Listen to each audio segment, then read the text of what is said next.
Everyone, a very warm welcome you all. So आज हम करने वाले हैं नेक्स्ट प्रैक्टिस सेट, जिसमें हम देखने वाले हैं कुछ important question of general awareness, ICT, साथ ही हम देखेंगे टीचिंग एप्टीट्यूड की। ठीक है, तो स्टार्ट करेंगे हम video with the first question. आपको करना कैसे है, सबसे पहले आपके सामने ये क्वेश्चन दिख रहा होगा, इनमें से कोई ऑप्शन आपको अपने मन में लेना है। ठीक है, उसके बाद मैच कराना है कि क्या वो सही है या गलत है। ठीक है, तो इसी तरीके से आप काउंट करते जाइएगा कि आपका कितना क्वेश्चन जो है वो सही हो रहा है। ठीक, स्टार्ट करते हैं फर्स्ट क्वेश्चन से। पहला क्वेश्चन इन्होंने क्या पूछा है, which of the following is celebrated as Tibetan new year. निम्नलिखित में से किससे तिब्बतियन नव वर्ष के रूप में मनाया जाता है। पहला ऑप्शन जो है वो है लोहांग, दूसरा है मुरुंग, या फिर लोसार, या फिर मयोको। इनमें से आपको क्या लग रहा है कि कौन सा सही है। तो ये दोनों तो नहीं होंगे, है ना। कंफ्यूजन आपको अगर होनी भी चाहिए तो इन दोनों में होनी चाहिए कि लोहांग होगा या लोसार होगा। तो क्या लगता है क्या सही है। तो ऑप्शन सी जो है वो बिल्कुल सही है। तिब्बतियन न्यू ईयर को हम बोलते हैं Losar.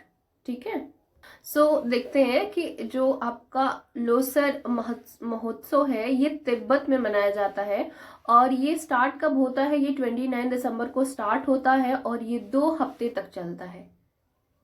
Okay, so next question देखते हैं, इसमें क्या पूछा है, how many maximum electrons can M shell have. Maximum कितने इलेक्ट्रॉन हो सकते हैं एम सेल के अंदर।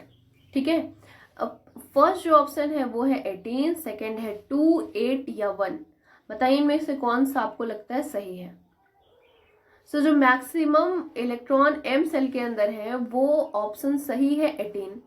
अब कैसे होते हैं वो देख लेते हैं। सो इलेक्ट्रॉन्स को अरेंज करने का जो सीक्वेंस है वो है KLMN। ठीक है, अच्छा, इसका जो K की वैल्यू होती है वो 1 होती है, N की 2 एंड सो ऑन। ठीक है, तो इसके लिए एक फॉर्मूला होता है कि जब मैक्सिमम इलेक्ट्रॉन आपको निकालना होता है तो हम एक फॉर्मूला यूज करते हैं 2n²। अब n क्या है, तो n ये आपका जो दिया गया है, K की वैल्यू 1 होगी, L की 2 होगी यहाँ पे, है ना। जैसे जैसे आप पुट करते जाएंगे आपको उसकी ये आपका जो वैल्यू है मैक्सिमम का वो मिलता जाएगा।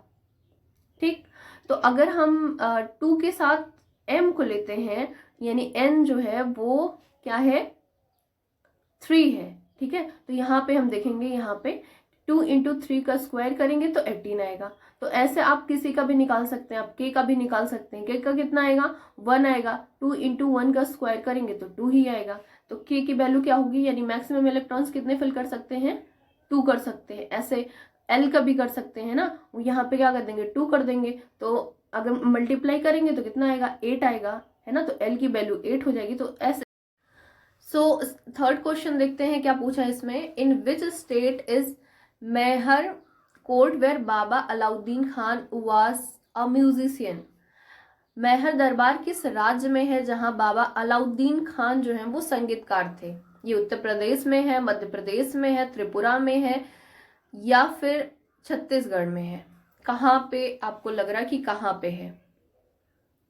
तो जो करेक्ट ऑप्शन है ना वो है ऑप्शन बी, यानी कि मध्य प्रदेश में। ये जो कोर्ट है ये कहाँ पे है, ये आपका MP में है अभी प्रेजेंट में। सो ये जो थे ना, ये 20वीं शताब्दी के ना सबसे उल्लेखनीय संगीत शिक्षकों में एक थे, यानी कि ये संगीत शिक्षक थे। ठीक है, कहाँ पे थे, तो ये मध्य प्रदेश में थे, तो ये ध्यान रखिएगा। नेक्स्ट क्वेश्चन है, ये इकोनॉमिक से आया हुआ क्वेश्चन है। इसमें पूछा है the value of GDP at current prevailing price is called. क्या कहते हैं, वर्तमान प्रचलित कीमतों पर GDP के मान को क्या कहते हैं, करेंट GDP, डोमेस्टिक GDP, या नॉमिनल या रियल GDP। कौन सा आपको लग रहा है कि सही है। सो ये जो है ये है आपका ऑप्शन सी, यानी कि नॉमिनल GDP। ठीक है, ओके, यहाँ हम इसका एक्सप्लेनेशन देख लेते हैं क्या दिया है कि जो GDP है, नॉमिनल GDP, ये क्या करता है, ये मौजूदा जो बाजार कीमतों पर GDP का ये मूल्य है, साथ ही यह मूल्य वर्तमान वर्ष की प्रचलित कीमत में व्यक्त सभी अंतिम वस्तु और सेवाओं के मूल्य को मापता है। यानी अंतिम वस्तु और सेवाओं के मूल्य को मापने का जो काम है वो कौन करता है, नॉमिनल GDP करता है। ठीक है, इतना ध्यान रखिएगा। नेक्स्ट क्वेश्चन देखते हैं, क्वेश्चन नंबर 5 क्या पूछा है। इसमें पूछा which of the following statement is correct, इनमें से कौन सा सही है। The nutrition requirement of adolescents are higher than adult, या फिर सेकेंड है adolescents are generally grouped in age group of 10 to 19 years. तो इनमें से कौन सा सही है। फर्स्ट सेकंड सही है, फर्स्ट या दोनों ही नहीं सही है। तो क्या लगता है कि आपको कौन सा सही है। न्यूट्रिशन रिक्वायरमेंट एडोलसेंस में ज़्यादा होती है एडल्ट के तुलना में, या फिर इनका जो एज है ये 10 से 19 के बीच में है। तो सेकंड तो बिल्कुल सही है और फर्स्ट भी सही है। ठीक है, सो ऑप्शन जो सही है ना वो है आपका सी, यानी कि बोथ 1 and 2।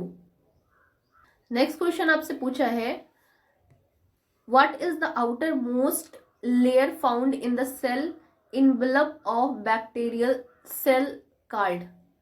ऑप्शन देखते हैं। फर्स्ट इसको प्लाज्मा बोलेंगे, सेकेंड इसको साइटोप्लाज्म बोलेंगे, या ग्लाइकोकैलिक्स बोलेंगे, या सेल मेम्ब्रेन बोलेंगे। तो जो बच्चे ना बायोलॉजी के होंगे उन्हें तुरंत पता चल गया होगा कि जो आउटर मोस्ट बैक्टीरिया की वॉल होती है वो एक हार्डर लेयर से बनी हुई होती है, जिसे हम क्या बोलते हैं, ग्लाइकोकैलिक्स। और ये बनाता है क्या, कैप्सूल बैक्टीरिया के अंदर, है ना। तो सबसे जो आउटर मोस्ट कवरिंग होता है जिससे बैक्टीरिया खुद को प्रोटेक्ट करके रखता है, दैट इज ग्लाइकोकैलिक्स। तो ऑप्शन सी जो है वो करेक्ट है।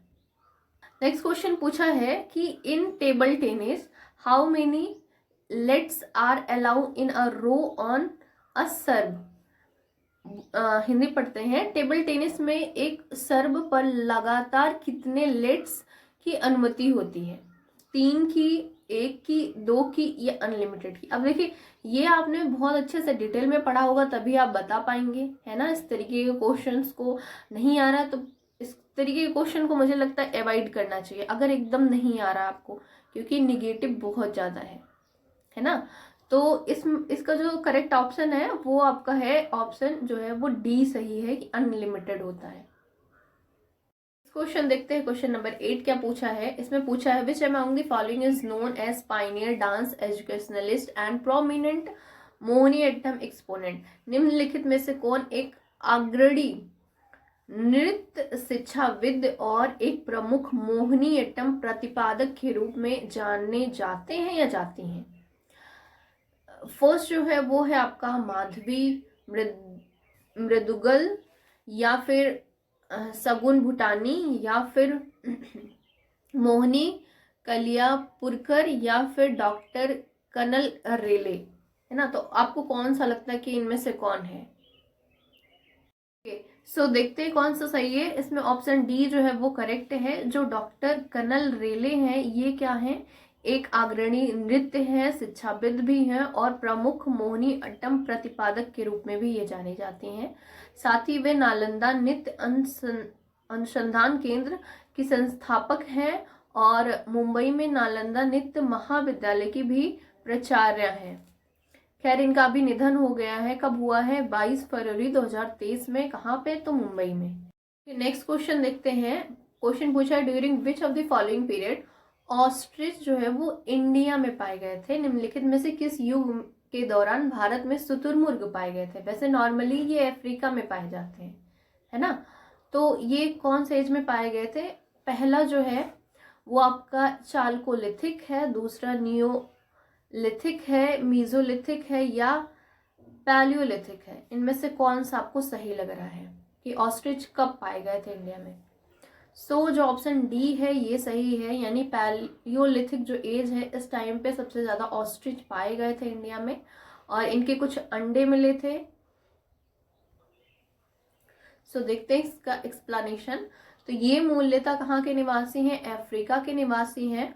और साथ ही ये राजस्थान और मध्य प्रदेश में क्या हुआ था कि शुतुरमुर्ग के अंडों के खोल मिले थे, जो कि कब के थे, पूर्व पाषाण काल के थे, है ना, यानी पैलियोलिथिक एज के थे।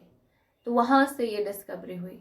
ओके, नेक्स्ट क्वेश्चन देखते हैं जो कि लास्ट क्वेश्चन है। इसमें पूछा है कि मेंडलीव्स के अकॉर्डिंग, मेंडलीव्स पीरियोडिक टेबल के अकॉर्डिंग एटॉमिक मास क्या है इक्का एल्युमिनियम का, जिसे बाद में रिप्लेस कर दिया गया किससे, गैलियम से। अच्छा, एक का एल्युमिनियम भी था, एक का सिलिकॉन भी था, है ना। ठीक है, तो इसमें पूछा एटॉमिक मास क्या है, 68 है, 95 है, 50 है या 83 है, क्या है इसमें। तो जो एटॉमिक मास है वो है आपका 68।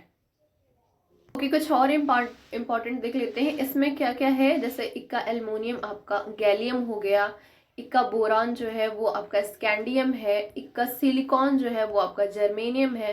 तो ये सब भी याद रखिएगा, ठीक है। नेक्स्ट सेक्शन जो है वो काफी इंपॉर्टेंट सेक्शन है, जो कि है आईसीटीज का, यानी नॉलेज ऑफ आईसीटी। इसमें किस तरीके के क्वेश्चन पूछे जा सकते हैं वो हम देखते हैं। इसमें पहला क्वेश्चन क्या पूछा है, which of the following format is used in motion pictures. किस तरीके का फाइल फॉर्मेट हम यूज करते हैं, किसके लिए, मोशन पिक्चर्स के लिए। पहला है ई पब, या फिर XLS, या फिर DJVU, या MPEG-4। कौन सा यूज करते हैं, आप कौन सा लग रहा है कि कौन सा यूज कर सकते हैं मोशन पिक्चर्स के लिए। जो मोशन पिक्चर्स के लिए हम यूज करते हैं वो है ऑप्शन डी, यानी MPEG-4 को हम यूज करते हैं। अगर कभी आपसे इसका फुल फॉर्म पूछ लिया कि MPEG का फुल फॉर्म क्या है, तो आप बताएंगे मूविंग पिक्चर एक्सपर्ट ग्रुप। ठीक है, ये यूज किया जाता है फाइल्स को मूव कराने के लिए। ठीक है, तो ये ध्यान रखिएगा। ओके, नेक्स्ट क्वेश्चन तो बहुत बेसिक सा क्वेश्चन है, जो काफी बार पूछा गया क्वेश्चन है। HTTP का फुल फॉर्म क्या है, हाइपर टेक्स्ट ट्रांसफर प्रोटोकॉल। कहाँ पे है हाइपर टेक्स्ट ट्रांसफर प्रोटोकॉल, तो ये ऑप्शन बी जो है वो करेक्ट है। इस क्वेश्चन आपसे पूछा है कि कंप्लीट फुल फॉर्म बताइए आपका आईसी का। आईसी जो है उसका फुल फॉर्म क्या होगा, इंटरनल सर्किट होगा, इंडिपेंडेंट होगा, इंटीग्रेटेड होगा, या इनबुल्ट सर्किट होगा। तो क्या होगा, ऑब्वियसली ऑप्शन सी है वो करेक्ट है, यानी इंटीग्रेटेड सर्किट होगा। ओके, नेक्स्ट क्वेश्चन देखते हैं। इसमें पूछा है, अच्छा एक चीज और कि इसमें ये बताइए कि आईसीज का यानी इंटीग्रेटेड जो सर्किट्स हैं ये कौन से जनरेशन ऑफ कंप्यूटर में यूज किए जाने लगे हैं। ऑप्शन है आपका सेकंड, या थर्ड, या फोर्थ। नहीं, दो ही लीजिए, आप लीजिए थर्ड एंड फोर्थ, कौन सा सही होगा, तो आप ये बताइएगा जरूर। क्वेश्चन जो है वो आपका पूछा है कहाँ से, ये आपका शॉर्ट कीज से पूछा गया क्वेश्चन है। और शॉर्ट कीज मैंने सारे करवा दिए हैं, साथ में फुल फॉर्म्स करवा दिए हैं, प्रैक्टिस सेट भी कई सारे करवाए हैं, है ना। और वायरस और मॉलवेयर का जो भी डिफरेंस है वो भी करा दिए। प्लीज एक बार प्लेलिस्ट आप जरूर चेक करिएगा, उसमें काफी इंपॉर्टेंट वीडियोज आपको मिल जाएंगे। ठीक है, तो ये जो आपका होम की है पूछ रहा है, इसमें पूछा है विच यूजिंग द होम की इन माइक्रोसॉफ्ट वर्ड की बात कर रहा है। Processor move the cursor to beginning of the, beginning यानी शुरुआत में जाएगा किसके, लाइन पेज के, फाइल के, डॉक्यूमेंट के, या लाइन के। क्या सही है, आपको क्या लग रहा है इसमें से कौन सा सही है। जब आप प्रेस करेंगे होम की तो ये आपका जाता है कहाँ पे, आपका जाएगा ऑप्शन डी जो है वो करेक्ट है, यानी कि लाइन के स्टार्टिंग में जाता है ना। तो अगर आपको नहीं आ रहा तो वो वीडियो प्लीज आप जरूर देखिएगा। नेक्स्ट क्वेश्चन क्या पूछा है, इसमें पूछा है the delivery of computing services such as data storage, servers, databases over the internet is known as, क्या कहते हैं, है ना। ये सारी सर्विसेज को इंटरनेट पे है ना कंप्यूट करने के लिए या डिलीवर करने के लिए कौन इसमें काम करता है, इसको क्या कहते हैं स्पेशली। क्या स्पीड कंप्यूटिंग बोलते हैं, एडवांस कंप्यूटिंग बोलते हैं, या स्मार्ट कंप्यूटिंग बोलते हैं, या क्लाउड कंप्यूटिंग बोलते हैं। कौन सा सही लग रहा है इसमें से आपको, तो ऑप्शन डी जो है वो करेक्ट है, यानी कि इसे बोलते हैं क्लाउड कंप्यूटिंग। नेक्स्ट क्वेश्चन देखते हैं। इसमें पूछा है कि in networks small message is use to pass between one station to another, जिसे हम क्या कहते हैं, उसे टोकन कहते हैं, बाइट बोलते हैं, वर्ड बोलते हैं, या रिंग बोलते हैं। इनमें से क्या सही है, तो वो रिंग तो बोलेंगे नहीं, ये तो एक टोपोलॉजी खुद है, और बाइट भी नहीं है, वर्ड नहीं है ना। बचा क्या, टोकन। तो उसे क्या बोलते हैं, हम टोकन बोलते हैं, जो कि एक छोटा सा मैसेज होता है जो एक स्टेशन से दूसरे स्टेशन में पास होता है, और ये एक ऐसा रिंग बना लेता है। ठीक है, और ये यूज कहाँ होता है, रिंग टोपोलॉजी में यूज किया जाता है। ये बहुत बेसिक सा क्वेश्चन पूछा है कि बताइए लैंड में जो एल है उसका फुल फॉर्म क्या है, क्या स्टैंड फॉर व्हाट, तो क्या है, इसको बिना देखे बता सकते हैं क्या, लोकल है ना, लोकल एरिया नेटवर्क है। सो ऑप्शंस देख लेते हैं। पहला है आपका लोकल लोअर लीस्ट लेवल, तो क्या है लोकल, ऑप्शन ए करेक्ट है। नेक्स्ट क्वेश्चन पूछा है कि जो आपका यूनिक्स ऑपरेटिंग सिस्टम है ये डेवलप किया गया था 1970s में, किसके द्वारा डेवलप किया गया था, Moto labs or Microsoft labs या IBM लैब्स या Bell labs. So it develop by Bell labs, ठीक है, तो ऑप्शन डी जो है वो करेक्ट है। ओके, नेक्स्ट क्वेश्चन देखते हैं। इसमें पूछा है कि जो सिंटैक्स एरर है ये डिटरमाइन करता है कौन, इंटरप्रेटर, LU, लॉजिकल यूनिट या फिर कंट्रोल यूनिट। सो इसको डिटरमाइन कौन करता है, आपका जो है कंट्रोल यूनिट, ठीक है। सो सिंटैक्स देखते हैं क्या है। सिंटैक्स जो है एक त्रुटि, प्रोग्राम के स्रोत कोड में होने वाली एक त्रुटि है ना, एक एरर है जो कब होता है, या एक प्रकार के वाक्य में प्रोसेसिंग भाषा के अनुरूप ना होने पर उत्पन्न होता है। साथ ही ये जो सुनिश्चित किया जाता है कि इसमें एरर हुआ है वो कौन करता है, वो आपका कंट्रोल यूनिट करता है। क्वेश्चन जो है वो आपका थोड़ा सा पेडागोगी के बेस पे है। इसमें क्या पूछा है कि विभिन्न सहायक उपकरण जो है प्रौद्योगिकी, जैसे टॉकिंग बुक हो गया है ना, मोबाइल फोन की टॉक बैक सुविधा हो गई, या GPS इनेबल वॉकिंग स्टिक हो गया है ना, ये विशेष आवश्यकता वाले बच्चों की जरूरत को पूरा करने के लिए महत्वपूर्ण भूमिका निभाते हैं। तो ये ICT के अनुरूप का वर्णन करता है। कौन सा, समावेशी, ई शासन या कला और नाटक या रोजमर्रा की जिंदगी। तो ये किसे करता है, ये ई शासन इलेक्टेड गवर्नमेंट्स को नहीं करता, रोजमर्रा की जिंदगी को नहीं करता, कला और नाटक को नहीं करता, ये समावेशी शिक्षा को करता है, यानी इंक्लूसिव एजुकेशन को करता है। ओके, नेक्स्ट क्वेश्चन देखते हैं क्या पूछा है। इसमें पूछा है इंफॉर्मेशन टेक्नोलॉजी रिफर्स, क्या रिफर करती है, हार्डवेयर ऑफ इंफॉर्मेशन कलेक्शन या फिर सॉफ्टवेयर ऑफ इंफॉर्मेशन कलेक्शन। तो पहला होगा, दोनों होगा, या कोई नहीं होगा, इनमें से कौन सा सही लग रहा है आपको। तो ऑब्वियसली दोनों होगा, फर्स्ट भी होगा एंड सेकंड भी होगा, दोनों ही इंटीग्रेटेड पार्ट है इंफॉर्मेशन टेक्नोलॉजी के। क्वेश्चन जो है वो आपसे पूछा है which of the following approach talk about the development skill to use ICT, technology literacy या हार्डवेयर स्किल या सॉफ्टवेयर स्किल या डिजिटलाइजेशन, क्या सही लग रहा है आपको। सो ऑप्शन जो सही है ना वो है आपका ऑप्शन ए, यानी कि टेक्नोलॉजी लिटरेसी है ना, वो अप्रोच है जो बात करती है किसके बारे में, development of skill to use ICTs है ना, इसका यूज जो है वो कहाँ पे आता है, टेक्नोलॉजी लिटरेसी, दैट्स वाई आपको ICT पढ़ाया जाता है। क्वेश्चन देखते हैं, ये पेडागोगी बेस्ड क्वेश्चन है। इसमें पूछा है where ICT can be less useful and has its own drawback when it come to communication, यानी संचार के मामले में ICTs कहाँ कम उपयोगी हो सकता है और इसकी अपनी खामियां हैं। पहला ऑप्शन पढ़ते हैं। पहला बोला है कि can access numerous book digitally, तो यस ये तो कर ही सकते हैं। Reduce communication gap between child and parents, तो क्या ये सही है, आगे और पढ़ते हैं।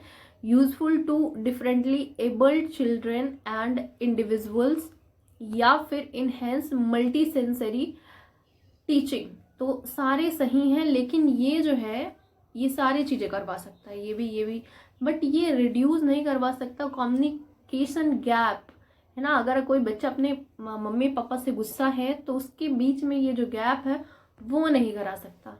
तो ऑप्शन जो गलत है वो क्या है, बी है, यानी यही सही है। नेक्स्ट क्वेश्चन देखते हैं। In order to demand for ICT, in order to stay ahead and become competitive person, a leader must keep abreast with, यानी ICT की बढ़ती मांग में आगे रहने और प्रतिस्पर्धा व्यक्ति बनने के लिए एक नेता को डैश के साथ तालमेल रखना चाहिए। क्या है ऑप्शंस, क्रिएटिविटी के साथ, अपडेट टेक्नोलॉजी के साथ, स्किल या नॉलेज के साथ। तो इसमें मोस्टली अगर आईसीटीज की बात कर दिया ना, तो आपको क्या करना है, ऑप्शन बी चूज करना है, यानी अपडेटेड टेक्नोलॉजी के साथ। ठीक, तो ये भी हो गया कंप्लीट। यहाँ से स्टार्ट होगा आपका टीचिंग एप्टीट्यूड, ये सभी हमने कर लिए हैं। और आपको पीडीएफ चाहिए तो आप टेलीग्राम चैनल आप प्लीज़ ज्वाइन कर लीजिए, आप सभी लोग। मैं सारे जितने भी अभी तक हुए हैं उन सभी के जो पीडीएफ्स हैं वो वहाँ पे सेंड कर दूंगी, ठीक है। तो सेम नेम से है वो टेलीग्राम चैनल। चलिए अब नेक्स्ट देखते हैं टीचिंग एप्टीट्यूड, ठीक है, जो कि काफ़ी इंपॉर्टेंट है। जो पेडागॉजी है वो क्या बताती है, व्हाट के बारे में बताती है, हाउ या व्हेन क्या बताती है जो पेडागॉजी है। तो ऑप्शन कौन सा सही है, तीनों सही है, दो सही है, एक दो सही है, कौन सा सही है इसमें।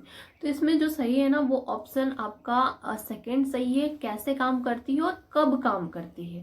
तो ये दोनों सही, यानी सेकंड और थर्ड जिसमें है वो सही, यानी डी वाला जो है वो सही है आपका, यानी डी ऑप्शन जो है वो करेक्ट है। नेक्स्ट क्वेश्चन पूछा है, dash is set of individual activity. State है, वैल्यू है, स्टैंडर्ड है या रोल है। तो जो रोल है it is a set of individual activity. Option कौन सा सही है, रोल, ठीक है। नेक्स्ट, इस क्वेश्चन को बहुत ध्यान से करिएगा, काफी इंपॉर्टेंट क्वेश्चन है। क्वेश्चन क्या है, which of the following method provide the proof of the problem. Proof कौन प्रोवाइड करता है आपके प्रॉब्लम्स के लिए, प्रोजेक्ट मेथड, एनालिटिकल मेथड या इंडक्टिव मेथड या सिंथेटिक मेथड। कौन सा आपको सही लग रहा है, बहुत सोच समझ के, ठीक है। ठीक है, तो ऑप्शन जो है वो आपका डी जो है वो करेक्ट है।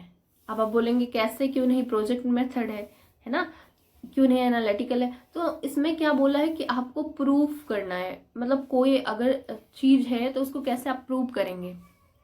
तो प्रूव करने के लिए हमें क्या करना होता है, सिंथेसाइज करना होता है, चीजों को हर जगह से लेकर उसे जोड़ना होता है ना, तभी वो चीज प्रूफ हो सकती है। कोई थ्योरम अगर आपको, तो अलग अलग जगह से हर चीज आप पकड़ के लाते हो, फिर उसको लास्ट में लेकर आते हो और उसको प्रूव करते हो। स्पेशली मैथ में ये यूज किया जाता है, क्या, सिंथेटिक। ओके, नेक्स्ट क्वेश्चन देखते हैं। इसमें पूछा है, which of the following role should a teacher play. कौन सा रोल प्ले करता है टीचर, इंटरेक्टिव रोल या पर्सपेक्टिव रोल। सो जो ऑप्शंस दिए हैं, पहला दूसरा सही है, दोनों नहीं सही है, या केवल पहला या दूसरा सही है, इनमें से कौन सा सही है। सो जो आपका टीचर है ना, वो आपका रोल जो प्ले करता है वो मोस्टली इंटरेक्टिव करता है, पर्सपेक्टिव नहीं। पर्सपेक्टिव इन द सेंस कि उसका खुद का नजरिया और उसी तरीके से वो स्टूडेंट्स को मॉडिफाई करना चाहता है, तो ये नहीं होना चाहिए, है ना। ये पर्सपेक्टिव यानी एक तरीके से डोमिनेटिंग हो गया या इंस्ट्रक्टिव हो गया, है ना। तो इंटरेक्टिव होना चाहिए, इंस्ट्रक्टिव नहीं होना चाहिए। तो ऑप्शन कौन सा सही है, ऑप्शन डी, यानी सेकंड वाला। नेक्स्ट क्वेश्चन क्या पूछा है, प्राथमिक शिक्षक के लिए निम्नलिखित में से किसका अध्ययन सर्वाधिक उपयोगी है। कानून का अध्ययन ज्यादा जरूरी है आपको जब आपको छोटे बच्चों को पढ़ाना है, या फिर खगोली विज्ञान का, या बाल मनोविज्ञान का, या यानी स्टैटिक्स का, है ना। तो मेनली जो इम्पोर्टेंट है वो क्या है, सीडीपी, है ना, चाइल्ड डेवलपमेंट या चाइल्ड साइकोलॉजी। तो ये ज्यादा इम्पोर्टेंट है।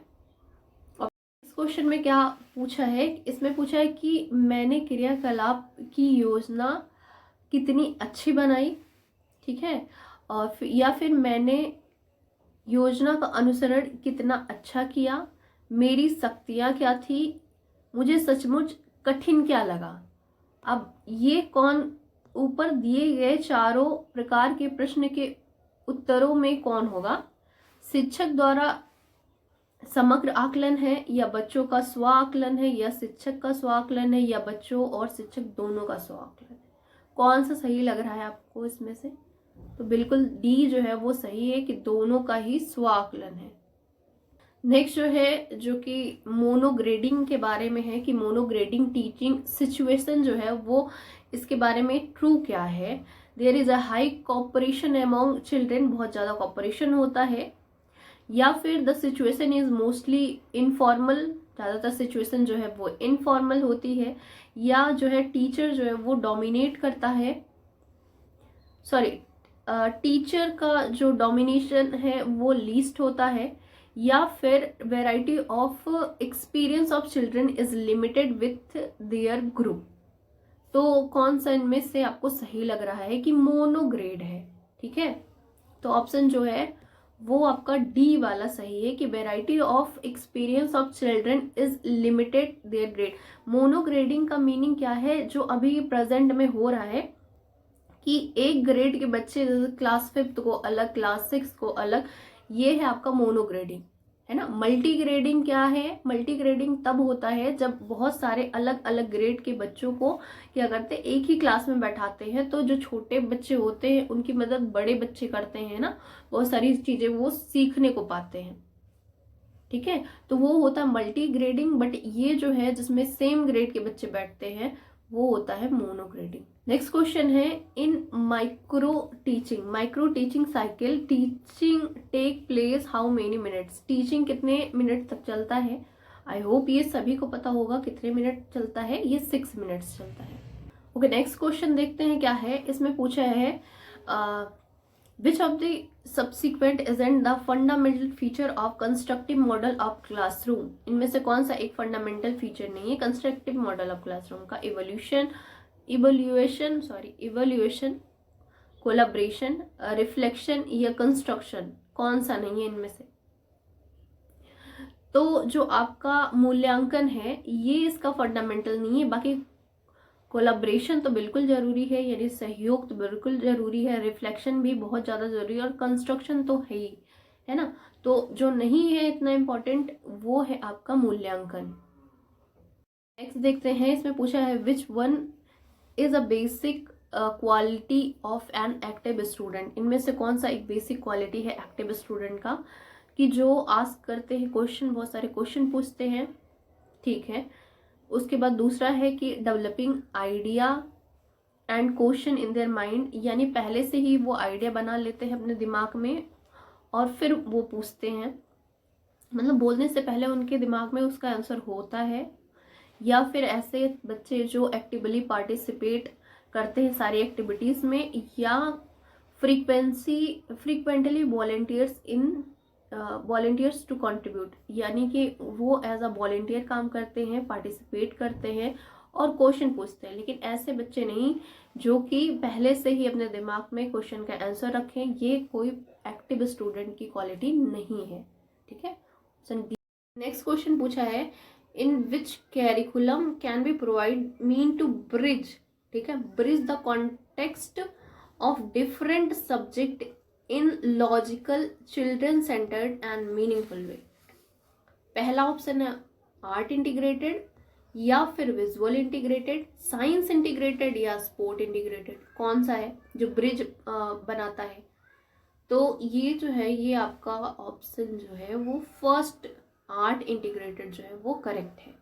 ठीक है, यही ब्रिज बनाता है चाइल्ड सेंटर्ड एजुकेशन में, जिसे मीनिंगफुल बनाता है। नेक्स्ट क्वेश्चन है, इसमें पूछा है which of the following type of group can be formed in multi grade situation?